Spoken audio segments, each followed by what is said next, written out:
నమస్తే, జై శ్రీరామ్. కాంగ్రెస్ అగ్రనేత రాహుల్ గాంధీకి ముత్తాత జవహర్లాల్ నెహ్రూ అయినట్లే బాలీవుడ్ నటుడు సైఫ్ అలీ ఖాన్ ముత్తాత గ్రేట్ గ్రాండ్ ఫాదర్ భోపాల్ చివరి నవాబు హమీదుల్లా ఖాన్.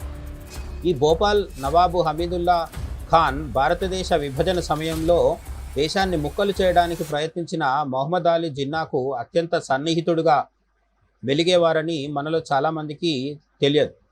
భారతదేశాన్ని విడదీయడంలో జిన్నాకు ప్రతి అడుగులోనూ ఈ నవాబ్ ఆర్థికంగా, రాజకీయంగా అండదండలు అందిస్తూ దేశద్రోహానికి పాల్పడ్డారు. జిన్నా ఈ భోపాల్ నవాబుతో రహస్యంగా మాట్లాడుతూ, ఒకవేళ నేను లేకపోతే నువ్వే పాకిస్తాన్కు మొట్టమొదటి గవర్నర్ జనరల్ అవుతావు అని కూడా భరోసా ఇచ్చేవారు. అంతటి స్నేహం వీరిద్దరి మధ్య ఉండేది. సైఫ్ అలీ ఖాన్ ముత్తాత గ్రేట్ గ్రాండ్ ఫాదర్ అయిన హమీదుల్లా ఖాన్ జిన్నా, మొహమ్మద్ అలీ జిన్నా అత్యంత ప్రాణ స్నేహితులుగా మెలిగేవారు.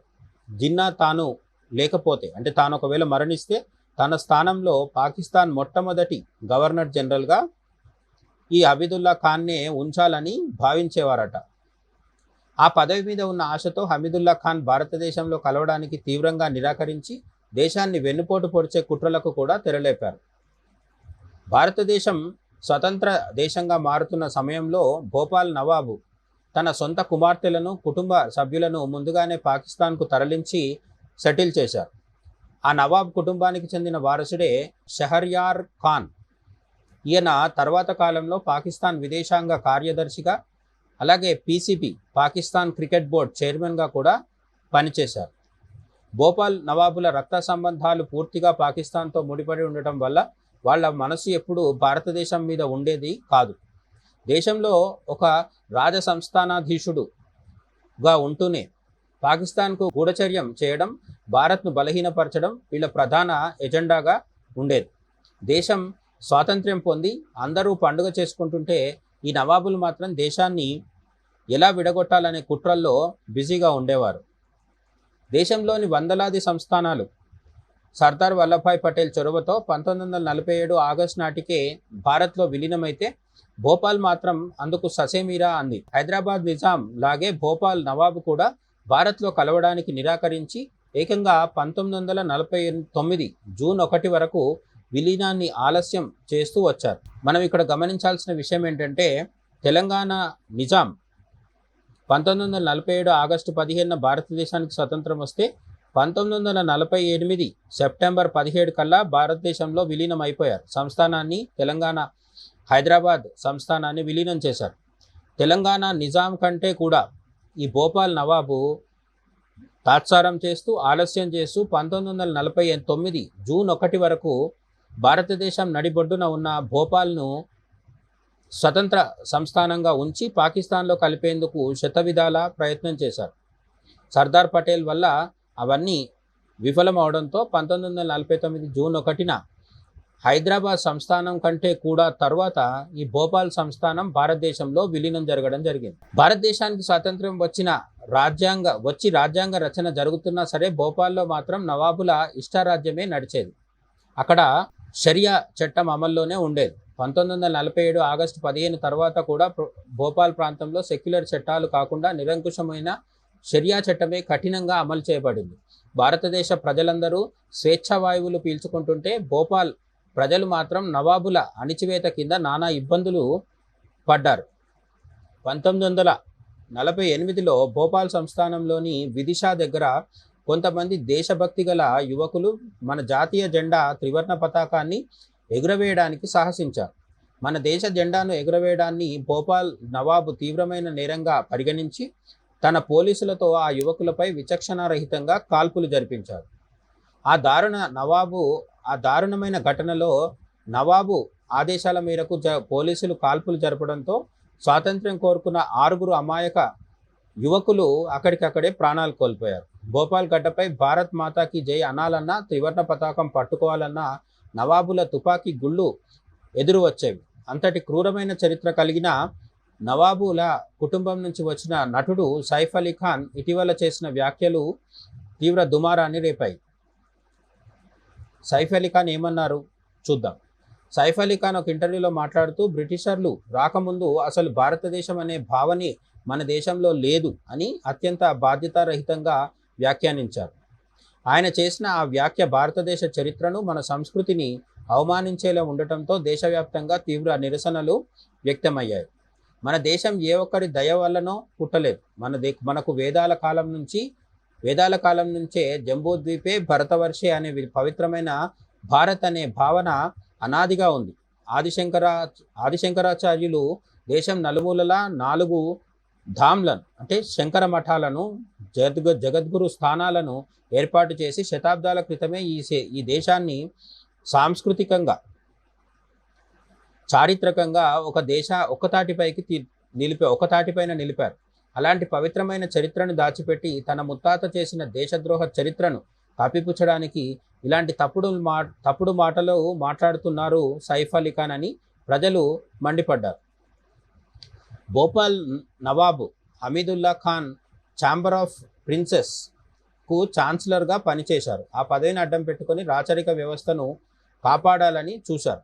సర్దార్ వల్లభాయ్ పటేల్, విపి మీనన్ గట్టి పట్టుదలతో సైనిక చర్యకు సిద్ధపడడంతోనే భోపాల్ నవాబు దిగివచ్చి విలీన పత్రంపై సంతకం చేశారు. భోపాల్ విలీనం తర్వాత నవాబుకు ప్రభుత్వం భారీగా ప్రైవీవర్స్ అంటే భత్యం కేటాయించినప్పటికీ ఆయన ఆ సంపదను పాకిస్తాన్కు తరలించడానికి ప్రయత్నించారు. సైఫ్ అలీ ఖాన్ తల్లి షర్మిలా ఠాగూర్ ప్రముఖ బెంగాలీ కుటుంబం నుంచి వచ్చినప్పటికీ తండ్రి మన్సూర్ అలీ ఖాన్ పటౌడీ భోపాల్ నవాబుల వారసుడే. పటౌడీ కుటుంబానికి భోపాల్తో పాటు హర్యానాలోని పటౌడీ ప్రాంతంలోనూ పెద్ద ఎత్తున చారిత్రక ఆస్తులు, రాజభవనాలు ఉన్నాయి. భోపాల్లో ఉన్న చారిత్రక తాజ్ ఉల్ మస్జిద్ ప్రపంచంలోని అతిపెద్ద మసీదుల్లో ఒకటి. దీన్ని నవాబుల కాలంలోనే నిర్మించారు. భోపాల్ విలీన ఉద్యమంలో శంకర్ దయాళ్ శర్మ తర్వాత కాలంలో రాష్ట్రపతి అయ్యారు. కీలక పాత్ర పోషించి నవాబు నిరంకుశత్వాన్ని ఎదిరించారు. విదిశా దగ్గర జాతీయ జెండా కోసం ప్రాణాలు కోల్పోయిన 6 త్యాగాలను భోపాల్ ప్రజలు ఇప్పటికీ గొప్పగా స్మరించుకుంటారు. స్వాతంత్ర్య సమరంలో పాల్గొనకపోగా ముస్లిం లీగ్కు మద్దతు ఇచ్చిన నవాబుల చరిత్రను పాఠశాల పుస్తకాల్లో సరిగ్గా చెప్పాలని చరిత్రకారులు కోరుతున్నారు. సినిమా నటులు తమ కుటుంబ చరిత్రను తెలియకుండా ఇష్టానుసారంగా మాట్లాడితే ప్రజలు ఊరుకోరని ఈ వివాదం మరోసారి రుజువు చేసింది. భోపాల్ సంస్థాన ప్రజలు నవాబుల పాలన నుంచి విముక్తి పొందిన జూన్ 1వ తేదీని ప్రతి ఏటా స్వాతంత్ర్య దినోత్సవంగా జరుపుకుంటారు. సర్దార్ పటేల్ లేకపోతే భారతదేశం ముక్కలుగా మారిపోయేదని, భోపాల్ లాంటి సంస్థానాలు పాకిస్తాన్లో కలిసిపోయేవని రాజకీయ విశ్లేషకులు చెబుతారు.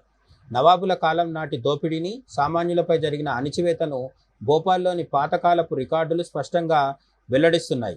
భారతదేశ లౌకికవాదం మీద నవాబులు ఏనాడు నమ్మకం ఉంచలేదని చరిత్ర నిరూపిస్తోంది.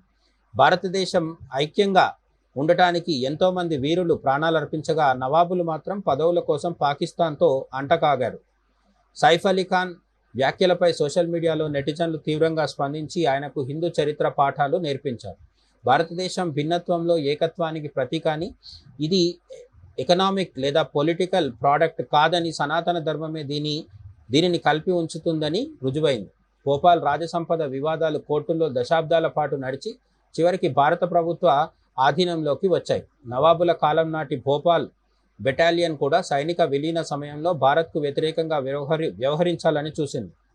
దేశభక్తి లేని చరిత్రను మోసుకెళ్లే వారు దేశం గురించి మాట్లాడేటప్పుడు ఒళ్ళు దగ్గర పెట్టుకోవాలని ప్రజలు హితవు పలికారు. భోపాల్ విలీన దినోత్సవాన్ని అధికారికంగా నిర్వహించాలని మధ్యప్రదేశ్ ప్రభుత్వం ఇటీవలి కాలంలో నిర్ణయించింది.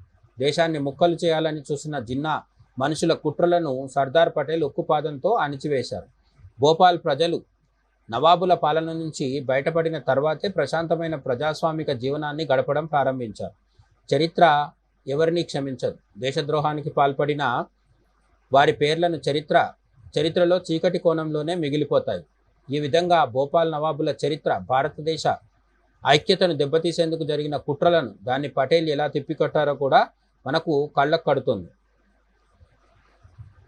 తెలంగాణ హైదరాబాద్ నిజాం చరిత్ర మనకు అంతో ఇంతో తెలుసు. ఇక్కడున్న నిజాం స్వతంత్ర దేశంగా ఉండడానికి ప్రయత్నించి అది వీలు కాకపోతే పాకిస్తాన్తో కలవాలని అనేక కుట్రలు చేసి రజాకార్లతో తెలంగాణలోని సామాన్య ప్రజల మీద వాళ్ళ ప్రాణాలు తీస్తూ రెచ్చిపోయాడు. ఇక్కడి స్త్రీల మాన ప్రాణాలు హరించారు.